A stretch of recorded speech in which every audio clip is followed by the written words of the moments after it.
مبارک محفل کا آغاز ہونے جا رہا ہے۔ درس حدیث کے موضوع پر ہم نے اس محفل کا آغاز کیا اور اس محفل کو شروع کرنے کا ارادہ کیا۔ سب سے پہلے آپ حدیث کی اہمیت کو جان لیں۔ اللہ تعالیٰ نے قرآن مجید میں بارہا یہ ارشاد فرمایا ہے کہ رسول جو تمہیں دے اسے لے لو اور جس سے رسول تمہیں منع کرے اس سے رک جاؤ۔ اور پھر سفیان ثوری رضی اللہ عنہ بڑے جلیل القدر محدث ہے، آپ فرماتے ہیں کہ بندہ یعنی مسلمان اپنے کھانے، اپنے پینے، بلکہ زندگی کے ہر گوشے میں حدیث کا محتاج ہے۔ اور اعلیٰ حضرت عظیم البرکت نے جب آپ سے سوال ہوا کہ بندے کو کون سا علم حاصل کرنا چاہیے، بندہ کن علوم اور فنون میں مہارت حاصل کرے، تو آپ نے فرمایا کہ بندہ اگر فقہ کا علم حاصل کر لے یعنی مسئلے مسائل کا علم حاصل کر لے اور بندہ اگر حدیث کا علم حاصل کر لے تو آپ فرماتے ہیں کہ کبھی بندہ گمراہ نہیں ہوگا۔ السلام علیکم ورحمۃ اللہ وبرکاتہ۔ الحمدللہ الذی وحدہ والصلاة والسلام علی من لا نبی بعدہ وعلی آلہ واصحابہ الذین اوفوا بعہدہ، اما بعد فاعوذ باللہ من الشیطان الرجیم، بسم اللہ الرحمن الرحیم۔ قال اللہ تبارک و تعالی فی القرآن المجید والفرقان الحمید، من یطع الرسول فقد اطاع اللہ، وقال اللہ تعالی فی مقام آخر، وما آتاکم الرسول فخذوه وما نهاکم عنه فانتهوا۔ صدق اللہ مولانا العظیم، وبلغنا رسوله النبي الأمين الكريم، ونحن على ذلك لمن الشاهدين والشاكرين، والحمد لله رب العالمين۔ محترم سامعین، یہ جو مبارک محفل کا آغاز ہونے جا رہا ہے، درس حدیث کے موضوع پر ہم نے اس محفل کا آغاز کیا اور اس محفل کو شروع کرنے کا ارادہ کیا۔ سب سے پہلے اللہ تعالیٰ کی بارگاہ میں دعا ہے کہ ہمارے اس جمع ہونے کو اور اس محفل کو اپنی بارگاہ میں شرف قبولیت عطا فرمائے اور دنیا و آخرت میں اس کا بہترین بدلہ اللہ تعالیٰ ہمیں نصیب فرمائے۔ اللہ تعالیٰ نے قرآن مجید فرقان حمید میں ارشاد فرمایا، من یطع الرسول فقد اطاع اللہ، جس نے رسول کی اطاعت کی گویا کہ اس نے اللہ کی اطاعت کی۔ اور دوسرے مقام پہ اللہ تعالیٰ فرماتا ہے، وما آتاکم الرسول فخذوه وما نهاکم عنه فانتهوا، کہ رسول جو تمہیں دے اسے تم مضبوطی سے تھام لو، پکڑ لو، اور جس چیز سے رسول تمہیں منع کرے اس سے تم رک جاؤ۔ ان دونوں قرآن کی آیتوں سے اس بات کے واضح دلیل ملتی ہے کہ آقا کریم صلی اللہ علیہ وسلم کے لب سے جو الفاظ امت کے لیے نکلے وہ ان الفاظ پر عمل کرنا امت کے لیے ضروری اور لازم ہے، جس کو ہم حدیث کی شکل میں کتابوں میں پڑھتے، سنتے اور سناتے ہیں۔ اسی حدیث کی محفل کو آغاز کرنے کا ہم نے ارادہ کیا۔ سب سے پہلے آپ حدیث کی اہمیت کو جان لیں۔ اللہ تعالیٰ نے قرآن مجید میں بارہا یہ ارشاد فرمایا ہے کہ رسول جو تمہیں دے اسے لے لو اور جس سے رسول تمہیں منع کرے اس سے رک جاؤ۔ اور پھر اللہ تعالیٰ نے فرمایا کہ جس نے رسول کی اطاعت کی گویا کہ اس نے اللہ کی اطاعت کی۔ تو اس بات سے ہمیں معلوم ہوا کہ حضور علیہ السلام کی زبان سے نکلے ہوئے الفاظ، حضور نے جو عمل کیا جس کو حضور علیہ السلام کی حدیث کہتے ہیں، اس پر عمل کرنا، اسے سننا اور اس کا علم حاصل کرنا ایک مسلمان کے لیے اشد ضروری ہے۔ حضرت سفیان ثوری رضی اللہ عنہ بڑے جلیل القدر محدث ہے، آپ فرماتے ہیں کہ بندہ یعنی مسلمان اپنے کھانے، اپنے پینے، بلکہ زندگی کے ہر گوشے میں حدیث کا محتاج ہے، کہ جب وہ حدیث کو حاصل کرے گا، حدیث کو سنے گا تو اسے کھانے کا بھی طریقہ آئے گا، پینے کا بھی طریقہ آئے گا اور اپنی زندگی گزارنے کا بھی طریقہ آئے گا۔ اور اللہ تعالیٰ نے قرآن مجید میں ارشاد فرمایا، لَقَدْ كَانَ لَكُمْ فِي رَسُولِ اللَّهِ أُسْوَةٌ حَسَنَةٌ، کہ تمہارے لیے رسول کی زندگی بہترین نمونہ ہے۔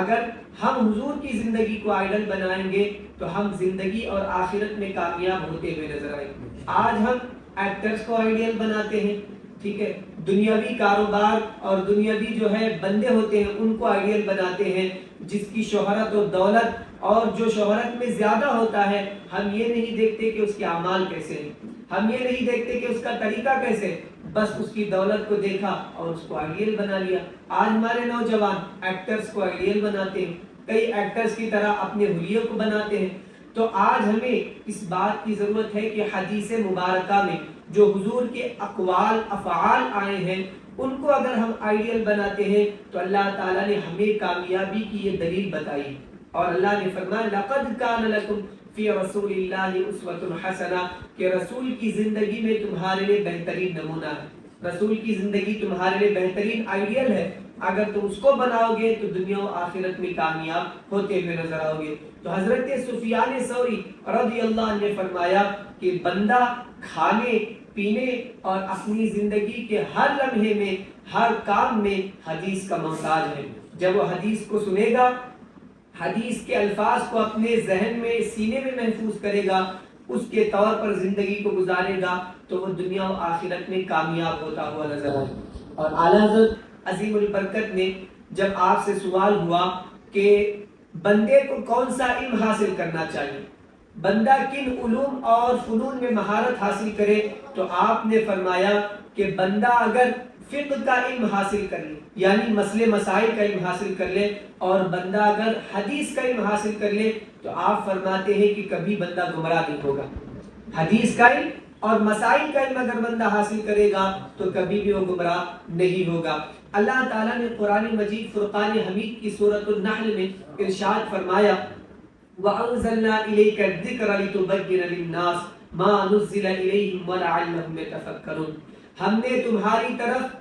وہ جو نازل کیا وَأَنزَلْنَا إِلَيْكَ الذِّكْرَ اور ہم نے تمہاری طرف جو ذکر نازل کیا، کیوں؟ لِتُبَيِّنَ لِلنَّاسِ تاکہ آپ لوگوں کو کھول کھول کر بیان کریں، آپ لوگوں کو سمجھائیں۔ اب اس آیت سے واضح اس بات کا ثبوت ملتا ہے کہ جو اللہ نے قرآن مجید نازل فرمایا ہے اس کی بہترین تشریح اور توضیح اور تفسیر اگر ہو سکتی ہے تو وہ حدیث کے ذریعے ہو سکتی ہے۔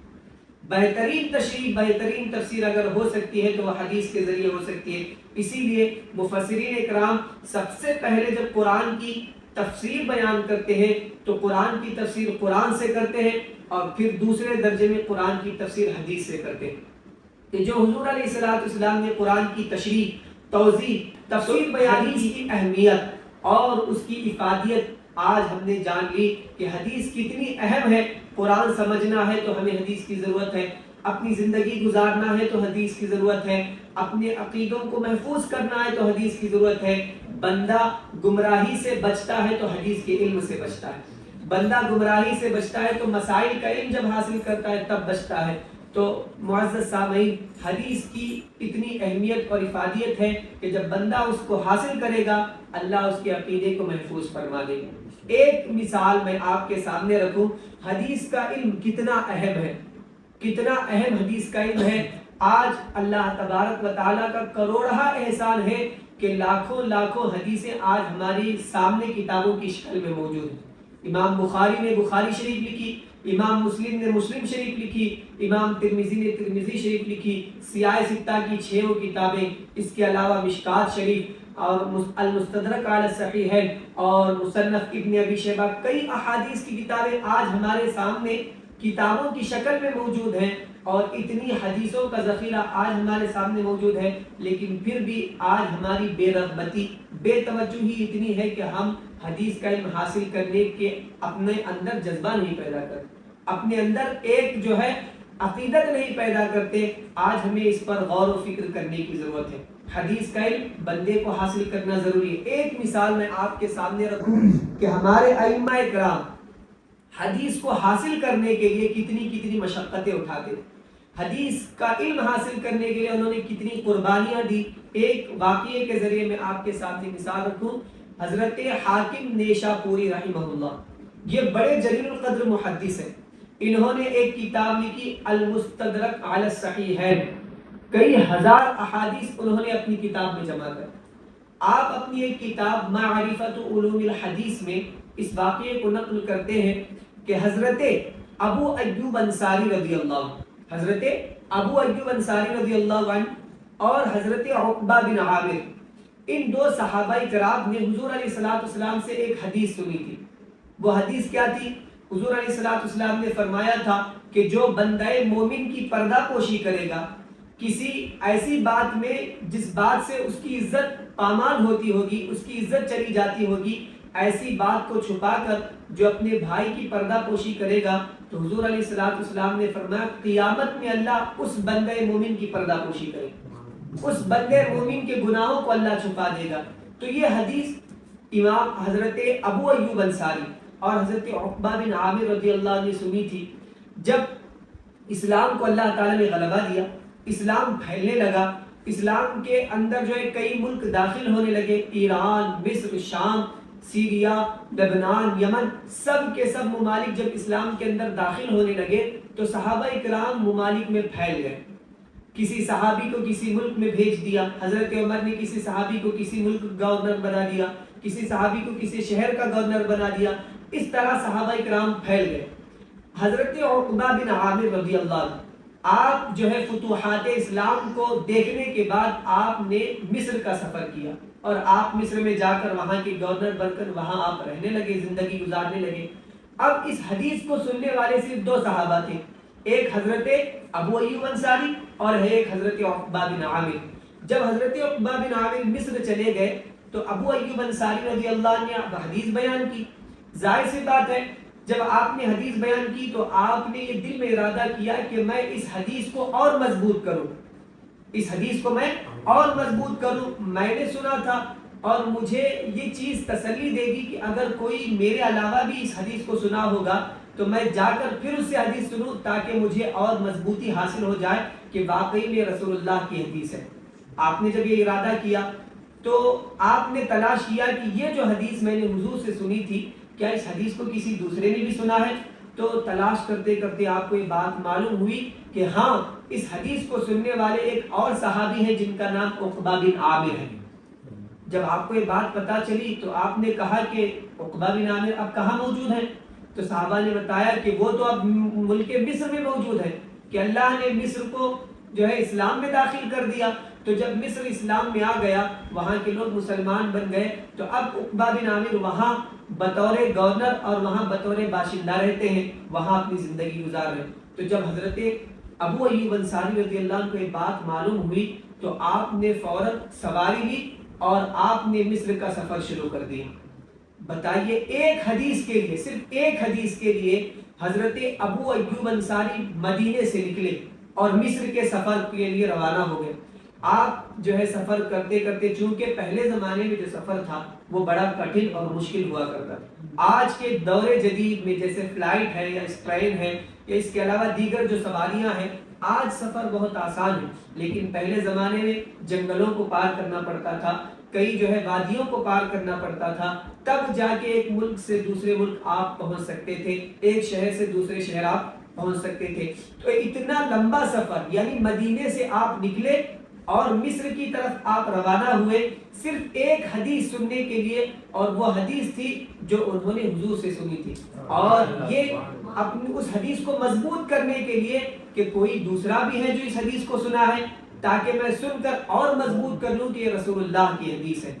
آپ نے یہ ارادہ کر کے مدینے سے روانگی اختیار کی، آپ چلتے رہے، پہاڑوں کو پار کیا، جنگلات کو پار کیا، دریاؤں کو پار کیا، تمام چیزوں کو، مشقتوں کو اٹھاتے ہوئے آپ کسی طرح مصر پہنچ گئے۔ اور خود حضرت ابو ایوب انصاری رضی اللہ تعالیٰ عنہ فرماتے ہیں کہ حدیث کا علم حاصل کرنے کا میرے اندر اتنا شوق اور جذبہ تھا، حضور علیہ السلام کی حدیث کو سننے کا میرے دل میں اتنا جذبہ اور اتنا شوق تھا، اتنی محبت تھی کہ میں مدینے سے لے کر مصر تک میں نے سفر کیا، اتنی مصیبتیں آئیں لیکن ایک مصیبت کا بھی مجھے کوئی تکلیف بھی نہیں پہنچی اور مجھے اندازہ بھی نہیں ہوا، مجھے محسوس بھی نہیں ہوئی کوئی تکلیف۔ اتنی تکلیفیں جھیلنے کے باوجود میں جب مصر پہنچا تو ایسا لگا کہ مجھے کوئی تکلیف ہی پیش نہیں آئی۔ حدیث کا علم حاصل کرنے کا اتنا شوق آپ کے اندر تھا، بتائیں صرف ایک حدیث کے لیے، صرف ایک حدیث کے لیے آپ نے مدینے سے مصر کا سفر کیا۔ اب جب آپ مصر کے گورنر کے پاس پہنچے، حضرت ان کا نام ملتا ہے حضرت مسلمہ بن مخلد انصاری رضی اللہ، آپ مصر کے گورنر تھے۔ آپ گورنر کی بارگاہ میں پہنچے، پہنچنے کے بعد آپ نے فوراً یہ نہیں بتایا کہ میں مدینے سے آیا ہوں، میں بڑا تھکا ہارا ہوں اور میں نے بڑا سفر کیا ہے، مجھے کچھ کھلاؤ کچھ پلاؤ، میری طبیعت دیکھو اور طبیبوں کو بلاؤ، حکیموں کو بلاؤ، میری طبیعت کا خیال کرو۔ آپ نے نہیں فرمایا۔ جب گورنر کے پاس پہنچے تو سب سے پہلے آپ نے جو ہے حضرت عقبہ بن عامر کا پتہ پوچھا۔ سب سے پہلے آپ نے حضرت عقبہ بن عامر کا پتہ پوچھا۔ آپ اس سے اندازہ لگا سکتے ہیں کہ کتنا شوق تھا ان کے اندر علم حدیث حاصل کرنے کا، حدیث کو سننے کا۔ نہ آپ نے اپنی بھوک کی پرواہ کی، نہ آپ نے اپنی پیاس کی پرواہ کی، نہ کسی چیز کی پرواہ کی۔ سب سے پہلے جب گورنر کے پاس پہنچے تو پوچھا کہ حضرت عقبہ بن عامر کہاں رہتے ہیں، ان کا پتہ مجھے بتا دیجیے۔ جب گورنر کے پاس پہنچے تو آپ نے کہا ٹھیک ہے ہم پتہ بتا دیں گے۔ ایک شخص کو جو ہے حضرت عقبہ بن عامر کی تلاش میں انہوں نے بھیج دیا کہ یہ جانتے ہیں کہ عقبہ بن عامر کہاں رہتے ہیں، آپ انہیں لیجیے، یہ آپ کو وہ پتہ بتا دیں گے، ان کا گھر بتا دیں گے۔ تو حضرت ابو ایوب انصاری رضی اللہ عنہ اس شخص کے ساتھ نکلے۔ وہ شخص چلتا رہا، پھر اس گھر کے پاس پہنچ گیا جہاں حضرت عقبہ بن عامر رہتے تھے۔ آپ نے دروازہ کھٹکھٹایا، حضرت عقبہ بن عامر نے کھولا تو آپ نے کہا مرحبا مرحبا، آئیے تشریف لائیے۔ آپ نے اپنے گھر پہ انہیں لے گئے، لے جانے کے بعد کہا کہ کیسے آنا ہوا؟ حضرت عقبہ بن عامر نے پوچھا اے ابو ایوب انصاری، مدینے سے نکل کر مصر کیسے آنا ہوا؟ کیا مقصد ہے، کیا غرض ہے؟ تو حضرت ابو ایوب انصاری رضی اللہ عنہ نے فرمایا صرف ایک حدیث سننے کے لیے میں نے مدینے سے مصر کا سفر کیا، صرف ایک حدیث سننے کے لیے۔ اور وہ حدیث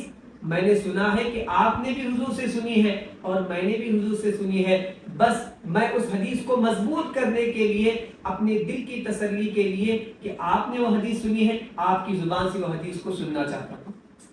مدینے سے نکل کر آپ مصر کا سفر کیے تو حضرت عقبہ بن عامر رضی اللہ عنہ نے فرمایا ہاں ابو ایوب انصاری، میں نے بھی وہ حدیث حضور علیہ الصلوۃ والسلام سے سنی ہے۔ پھر آپ نے کہا، آقا کریم صلی اللہ علیہ وسلم نے فرمایا من ستر مؤمنا ستر اللہ یوم القیامہ، او کما قال صلی اللہ علیہ وسلم۔ اے ابو ایوب انصاری سن لے، حضور علیہ الصلوۃ والسلام نے فرمایا جو کسی بندے مومن کی، حدیث کے الفاظ ہیں من ستر مؤمنا علی خزیۃ ستر اللہ یوم القیامۃ، فقال ابو ایوب صدقت۔ تو حضرت عقبہ بن عامر نے کہا کہ حضور علیہ الصلوۃ والسلام نے فرمایا جو بندے مومن کی رسوائی پر جو بندے مومن کی پردہ پوشی کرتا ہے، ایسی بات جس کی وجہ سے اس کی عزت پامال ہو سکتی تھی، اس بات کو چھپاتا ہے، اس کی عزت کو بچاتا ہے، تو قیامت میں اللہ تعالیٰ اس بندے مومن کی عزت کی حفاظت کرے گا اور اس کے گناہوں کو چھپا لے گا، لوگوں کے سامنے اس کے گناہ ظاہر کرنے اللہ تعالیٰ نہیں دے گا۔ اور جب یہ حدیث حضرت ابو ایوب انصاری رضی اللہ عنہ نے سنا، کہا صدقتا، آپ نے سچ کہا ہے، یہی الفاظ میں نے رسول اللہ سے سنے۔ تو محترم سامعین، اس سے ہمیں بات معلوم ہوئی کہ علم حدیث کتنا اہم ہے، بندے کے لیے علم حدیث کتنا اہم ہے کہ اس کی زندگی گزارنے کے ہر گوشے میں، بلکہ اس کی زندگی کے ہر لمحے میں احادیث کرام کام آئیں گی، تاکہ وہ اپنی زندگی کو صحیح طریقے سے گزار سکے، تاکہ وہ اپنی آخرت اور دنیا دونوں میں کامیابی حاصل کر سکے۔ تو یہ حدیث کی اہمیت اور افادیت تھی جو محدثین اکرام نے اپنی اپنی کتابوں میں بیان فرمائی۔ ایک واقعہ جو امام بخاری رضی اللہ تعالیٰ عنہ کا ہے، آپ دیکھ رہے ہیں نا بخاری شریف یہاں موجود ہے، مسلم شریف موجود ہے، امام بخاری کو اتنا بڑا درجہ ملا نا، امام بخاری کو اتنا بڑا درجہ ملا۔ امام بخاری رضی اللہ تعالیٰ عنہ کی کتاب کے بارے میں علماء فرماتے ہیں اصح الکتب بعد کتاب اللہ فہو بخاری،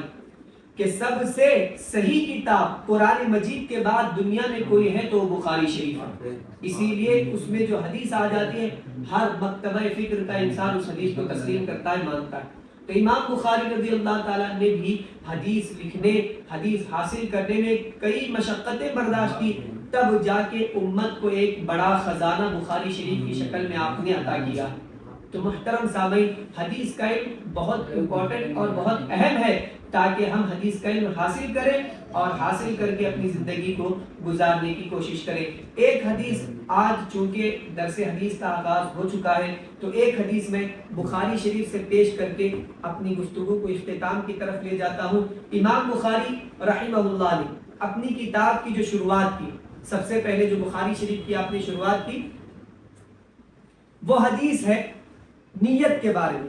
وہ حدیث ہے نیت کے بارے میں۔ آپ محدثین کرام کا طرز دیکھیں گے، محدثین کرام کا اگر آپ عمل دیکھیں گے تو آپ کو یہ بات معلوم ہوگی کہ محدثین کرام اور جو علماء کرام ہیں وہ اپنی کتابوں کی جو شروعات کرتے ہیں وہ ایک حدیث و مشہور و معروف ہے، اسی سے شروعات کرتے ہیں۔ سب سے پہلے میں آپ کے سامنے وہ حدیث پڑھ دوں، بخاری شریف کی پہلی حدیث جس کو امام بخاری رضی اللہ عنہ نے روایت کیا، کہتے ہیں سمعت عمر بن الخطاب رضی اللہ عنہ، حضرت علقمہ بن وقاص لیثی رضی اللہ عنہ کہتے ہیں یقول سمعت عمر بن الخطاب رضی اللہ عنہ، میں نے حضرت عمر بن خطاب رضی اللہ تعالیٰ عنہ کو سنا، کیا علی المنبر، وہ منبر پر کھڑے ہو کر خطبہ ارشاد فرما رہے ہیں۔ حضرت عمر بن خطاب منبر پر کھڑے ہو کر خطبہ ارشاد فرما رہے تھے، لوگوں کو نصیحت کر رہے تھے، تو نصیحت کرتے کرتے حضرت عمر نے ایک حدیث پڑھی، اس حدیث کو حضرت علقمہ بن وقاص رضی اللہ عنہ نے سنا، کہتے سمعت عمر بن الخطاب علی المنبر یقول، میں نے حضرت عمر بن خطاب کو منبر پر کھڑے ہو کر یہ فرماتے ہوئے سنا، کیا سمعت رسول اللہ صلی اللہ علیہ وسلم، میں نے اللہ کے رسول صلی اللہ علیہ وسلم کو سنا، حضور علیہ السلام نے فرمایا انما الاعمال بالنیات وانما لكل امرئ ما نوى فمن كانت هجرته الى دنيا يصيبها او الى امرأة ينكحها فهجرته الى ما هاجر اليه او كما قال صلی اللہ علیہ وسلم۔ حضرت عمر بن خطاب رضی اللہ عنہ فرماتے ہیں حضور علیہ السلام نے فرمایا کہ انما الاعمال بالنیات، بندے کے عمل کا دار و مدار اس کی نیت پر ہے، بندے کے عمل کا دار و مدار اس کی نیت پر ہے۔ حضور علیہ السلام نے فرمایا وَإِنَّمَا لِكُلِّ امْرِئٍ مَّا نَوَىٰ، اور بندے کو وہی ملے گا جس کی اس نے نیت کی ہے۔ اور حضور نے آگے فرمایا اگر کوئی بندہ فَمَنْ كَانَتْ هِجْرَتُهُ إِلَىٰ دُنْيَا يُصِيبُهَا أَوْ إِلَىٰ امْرَأَةٍ يَنكِحُهَا، جو بندہ دنیا کی طرف ہجرت کرتا ہے تاکہ دنیا کمائے، جو بندہ کسی عورت کی طرف ہجرت کرتا ہے کہ اس سے نکاح کرے، تو حضور علیہ السلام نے فرمایا جو نیت لے کر وہ ہجرت کرتا ہے اسی نیت کا اسے اجر دیا جائے گا، اسی نیت کا اسے اجر دیا جائے گا، حساب دیا جائے گا۔ محترم سامعین، یہاں پر امام بخاری نے اپنی اس مشہور و معروف کتاب کی جو شروعات کی وہ اس حدیث سے کی۔ آپ اگر جائزہ لیں تو اعمال کا جو ہے دار و مدار وہ نیت پر ہوتا ہے کہ بندے کی نیت ہی بندے کے عمل کے ثواب کو دگنا کر دیتی ہے۔ آپ کے آسان مثال میں آپ کے سامنے رکھوں، اگر کوئی بندہ نماز کو جائے اور نیت یہ کرے کہ لوگ مجھے نمازی کہیں، نمازیں برباد ہو جائیں۔ کوئی بندہ زکوٰۃ دے اور نیت یہ کرے کہ لوگ مجھے بڑا جو ہے مال دینے والا، زکوٰۃ دینے والا، لوگوں کی مدد کرنے والا یہ سمجھے، تو پھر اس کے زکوٰۃ کا کوئی ثواب نہیں پہنچے گا۔ اگر کوئی بندہ غریبوں کو اس نیت سے کھانا کھلائے کہ لوگ مجھے بڑا امیر سمجھے، لوگ میری تعریف کریں، لوگ مجھے سخاوت سے پہچانے، تو اس کا کوئی اجر اسے نہیں ملے گا۔ لیکن جب بندہ یہ نیت کر لے کہ اللہ اور اس کے رسول کی رضا کے لیے میں کسی بندے کے بھوکے پیٹ کو بھر دوں، کسی بندے کو کھانا کھلا دوں، تو اللہ تعالیٰ بھی راضی ہوتا ہے، رسول اللہ بھی راضی ہوتا ہے۔ تو جب بندہ نیت اچھی کرتا ہے تو اس نیت پر اسے عمل بھی اچھا ملتا ہے، اسے ثواب بھی اچھا ملتا ہے۔ لیکن بندے کی نیت میں اگر کھوٹ رہ جائے تو پھر اس کے اعمال برباد ہو جاتے ہیں، اسے کوئی ثواب نہیں ملتا۔ اسی لیے امام بخاری رضی اللہ نے اس کتاب کی شروعات کی ہے انما الاعمال بالنیات، یعنی یہ آپ کی طرف انہوں نے اشارہ دیا کہ اس کتاب کو پڑھنا ہے یا کوئی بھی علم حاصل کرنا ہو تو سب سے پہلے اپنی نیت کو درست کرنا۔ کوئی بھی علم حاصل کرنا ہو، چاہے دنیاوی علم حاصل کرنا ہو یا دینی علم حاصل کرنا ہو، اپنی نیت کو درست کر لیں، اللہ تعالیٰ اس نیت پہ تمہیں ثواب عطا فرمائے۔ اور میں آپ کو بتاؤں ایک جو ہے مفید بات، ایک فائدہ مند میں بات آپ کو بتاؤں، اگر کوئی بندہ یہ نیت کر کے تجارت کرتا ہے، صبح سے لے کے شام تک پسینہ بہاتا ہے کہ میں کما رہا ہوں، میں جو ہے کام کر رہا ہوں، اس مقصد سے کام کر رہا ہوں کہ اللہ تعالیٰ نے میری بیوی میرے بچوں کا حق مجھ پر لازم کیا، میرے والدین کا حق مجھ پر لازم کیا، میرے بھائیوں کا حق مجھ پر لازم کیا، اس حقوق کو ادا کرنے کے لیے اللہ تعالیٰ کے حکم پر عمل کرنے کے لیے میں تجارت کر رہا ہوں، میں کام کر رہا ہوں۔ اگر یہ بندہ نیت لے کر کام کرے گا، صبح سے لے کر شام تک بھی کام کرے گا، اللہ اس کام کا بھی اس بندے کو ثواب عطا فرمائے گا۔ اس کام کا بھی ثواب عطا فرمائے گا۔ یہ میں آپ کو بالکل مفید بات بتا رہا ہوں۔ اور یہاں تک ہمارے علماء کرام نے لکھا ہے کہ بندہ اگر نیت کر کے گھر سے نکلتا ہے کہ میں کوئی نیک کام کروں گا اور جو ہے کسی بھوکے کو کھانا کھلاؤں گا، اللہ کی راہ میں کچھ خرچ کروں گا، اگر اس کے ذہن سے نکل جائے اور وہ خرچ نہ کرے تو اللہ اس نیت پر بھی اس بندے کو ثواب عطا فرمائے۔ تو اس سے بات ہمیں یہ معلوم ہوئی کہ بندے کی اگر نیت درست رہے گی تو سمجھ لے کہ اللہ اسے قدم قدم پہ ثواب عطا فرمائے۔ بندے کی نیت اگر صحیح رہے گی تو اللہ اس کے عمل کا ثواب دگنا عطا فرمائے گا۔ جیسے کہ آپ نے سنا ہے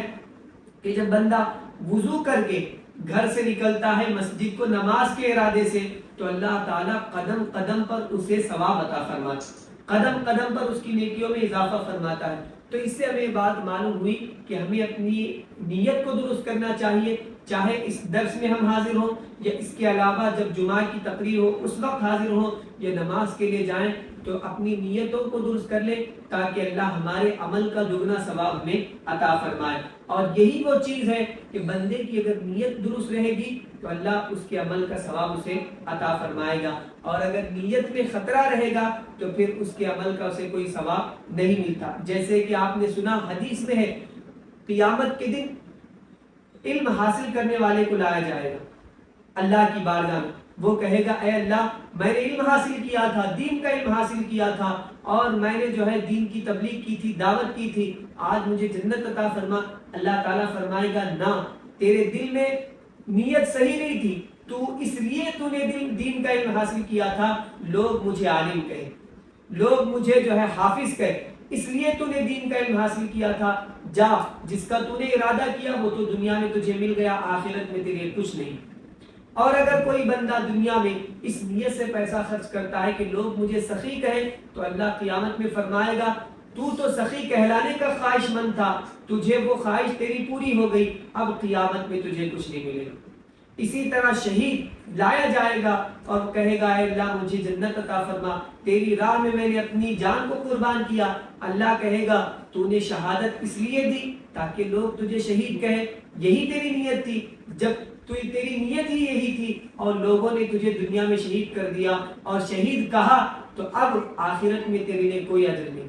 تو اس سے ہمیں بات معلوم ہوئی کہ ہماری اگر نیت درست رہے گی تو اللہ تعالیٰ اس پہ ہمیں اجر عطا فرمائے گا۔ اگر نیت ہم درست کریں گے تو اجر دگنا ملے گا، اور اگر نیت ہماری درست نہیں رہے تو ہمارے اعمال اکارت جائیں گے، ہمارے اعمال برباد ہو جائیں گے اور ہمارے اعمال کا ثواب ہمیں کما حق وہ نہیں ملے گا۔ تو اس حدیث سے ہمیں بات معلوم ہوئی کہ بندے کی نیت ہونا چاہیے، اور اللہ تعالیٰ نے قرآن مجید میں ارشاد فرمایا لَن يَنَالَ اللَّهُ لُحُومُهَا وَلَا دِمَاؤُهَا وَلَكِنْ يَنَالُهُ التَّقْوَى مِنكُمْ۔ فرمایا کہ نہ تمہارے جانوروں کا خون پہنچتا ہے نہ تمہارے جانوروں کا گوشت پہنچتا ہے، اگر اللہ کی بارگاہ میں کچھ پہنچتا ہے تو وہ تمہاری نیتیں پہنچتی، وہ تمہارا تقویٰ پہنچتا ہے۔ تو ان تمام احادیث اور آیات سے بات معلوم ہوئی کہ حدیث کا علم کتنا ضروری اور کتنا امپورٹنٹ ہے، اور اس کے ساتھ ساتھ جو آج ہم نے حدیث پڑھی انما الاعمال بالنیات، کہ نیت بندے کی بہتر ہونی چاہیے تاکہ اللہ تعالیٰ اسے دگنا ثواب عطا فرمائے۔ نیت بندے کی بہتر ہونی چاہیے تاکہ اس بندے کا وہ عمل محفوظ رہے، نیت بندے کی بہتر ہونی چاہیے تاکہ دنیا و آخرت میں وہ کامیابی کو حاصل کر سکے۔ تو آج یہ جو مختصر سی ہماری درس کی محفل تھی وہ اپنے اختتام کو پہنچی۔ اللہ کی بارگاہ میں دعا ہے کہ میرے کہنے میں آپ کے سننے میں کسی قسم کی غلطی ہو تو اللہ اپنے حبیب کے وسیلے معاف فرمائے، میرے کہنے کو آپ کے سننے کو اپنی بارگاہ میں شرف قبولیت عطا فرمائے، اور اسی طرح دین کا علم حاصل کرنے کا جذبہ ہمارے دلوں میں پیدا فرمائے۔ استغفر اللہ ربی من کل ذنب خطیۃ واتوب الیہ، وآخر دعوانا الحمد للہ رب العالمین۔ السلام علیکم ورحمۃ اللہ وبرکاتہ۔